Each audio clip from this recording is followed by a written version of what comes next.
जय गणेश। हर हर महादेव। आप सभी का आपके अपने चैनल ज्योतिष अध्ययन में बहुत बहुत स्वागत है। आज का हमारा टॉपिक है पितृलोक में फंसे पितरों को कैसे करें मुक्त।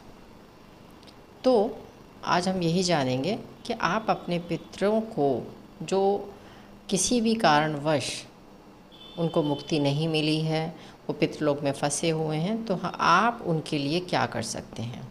जैसे कि सूर्य सिद्धांत में बताया है कि गणेश चतुर्थी से अमावस्या तक पृथ्वी तत्व को पूजा जाता है। श्राद्ध पितरों की जो इच्छाएं पूरी नहीं होती वो लिंग देह में आते हैं और आप मंत्र करें और मंत्रों को पूर्वजों को अर्पित करें और उन आत्माओं को गति प्रदान कर सकते हैं। पितृलोक में जो नहीं जा पाई हों वो आत्माएं तृप्त हो जाती हैं आपके मंत्रों के द्वारा। गीता का 7वां अध्याय पढ़ें, वो भी आपके द्वारा पितरों को तृप्ति दे सकता है। 12वां अध्याय भी दे सकता है।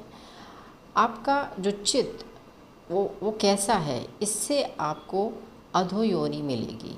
सनातन धर्म में जो पुनर्जन्मों में जन्मे लोगों को भी तर्पण से तृप्त किया जाता है, ये चीज़ बताई गई है।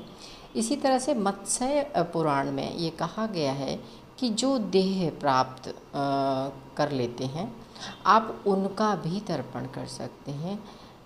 जैसे किसी भी योनि में प्राप्त कर ली है उन्होंने, तो आप उन्हें अग्नि द्वारा, जल द्वारा उसके रूपांतरण करके वो चीज़ उन तक पहुंच जाती है और उनको मुक्ति मिल जाती है। ये लिंग देह जो इस समय आते हैं लिंग देह में, उनको आप भोजन ज़रूर दें।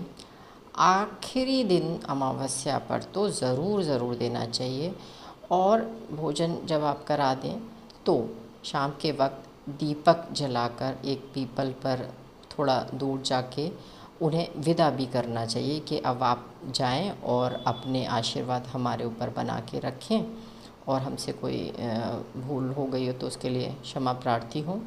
जो लोग ब्राह्मणों को भोजन नहीं खिलाते हैं, उन घरों में अक्सर देखा गया है कि लड़ाई झगड़े एक कॉमन सी बात होती है, वो देखने को मिल जाती है, क्योंकि उन घरों पे पितरों का ब्लेसिंग नहीं होता। पितृ वहाँ पे अपने आशीर्वाद नहीं देते हैं, तो ये सब चीज़ें होती हैं।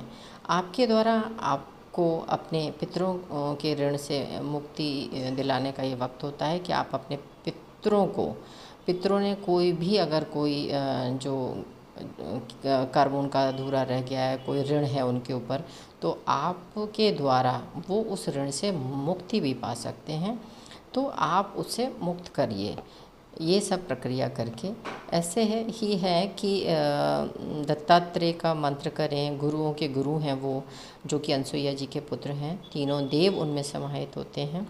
मंत्र ऊर्जा ज़रूर क्रिएट करें। मंत्रों की ऊर्जा से भी उन तक बहुत पॉजिटिविटी पहुंचती है और उसको वो फिर आपको ब्लेस्ड करते हैं और उनको आगे की जो योनि है वो उनकी सद्गति मिलती है। एक साल में एक बार ही तो ये आता है, तो आप ज़रूर इस मंत्र को करें। अपने कोई भी मंत्र कर सकते हैं। विष्णु जी का भी मंत्र आप कर सकते हैं, गीता पढ़ सकते हैं और लिंगाष्टकम जो शिव जी का होता है आप वो भी पढ़ सकते हैं। तो ये भी आपके पितरों को सद्गति प्रदान करते हैं।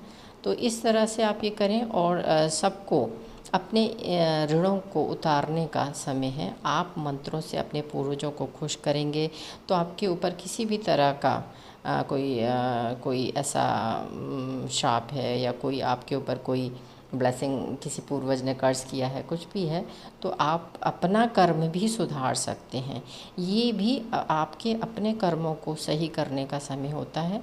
जो लोग पितृ योनि में फंसे होते हैं उनको तो मुक्ति मिलती ही है, लेकिन आपके कर्म भी अच्छे हो जाते हैं। आप कुछ अच्छा करेंगे तो आपके कर्मों की जो लिस्ट होती है उसमें भी आपको एक पॉजिटिव चीज़ प्लस हो जाती है, तो आपको करना चाहिए। और कोई अगर आपके घर में इस टाइम पीरियड में आता है तो उसे अच्छे से खिलाएं, पानी दें, भोजन प्रदान करें। जो भी मीठा या जो भी आप जितना जो खिला सकते हैं वो आप ज़रूर करें, क्योंकि पितृ किस रूप में आ जाएं आपको नहीं पता होता। तो आपको इस अवधि में तो ज़रूर, अगर आपको बिना बुलाए अगर आपके आसपास भी कोई आ जाता है, कोई आपसे कुछ मांग रहा है, तो आपको ज़रूर वो खिलाना चाहिए, जिससे कि आपके पितृ आपसे नाराज़ ना हो और आपको ब्लेस्ड करें।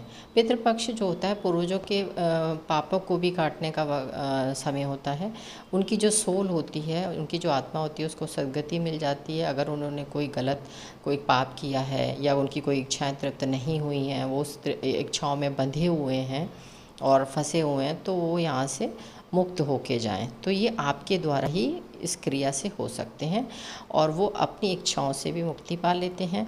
जैसे कि कभी कभी तो ये भी होता है कि पितृ जो हैं आपके सपनों में भी आते हैं और कुछ इंडिकेशंस देते हैं, उससे भी आप पता लगा सकते हैं कि आपके पितृ आपसे नाखुश हैं। तो आपको ज़रूर उनके लिए मंत्रों का क्रिया ज़रूर करना चाहिए।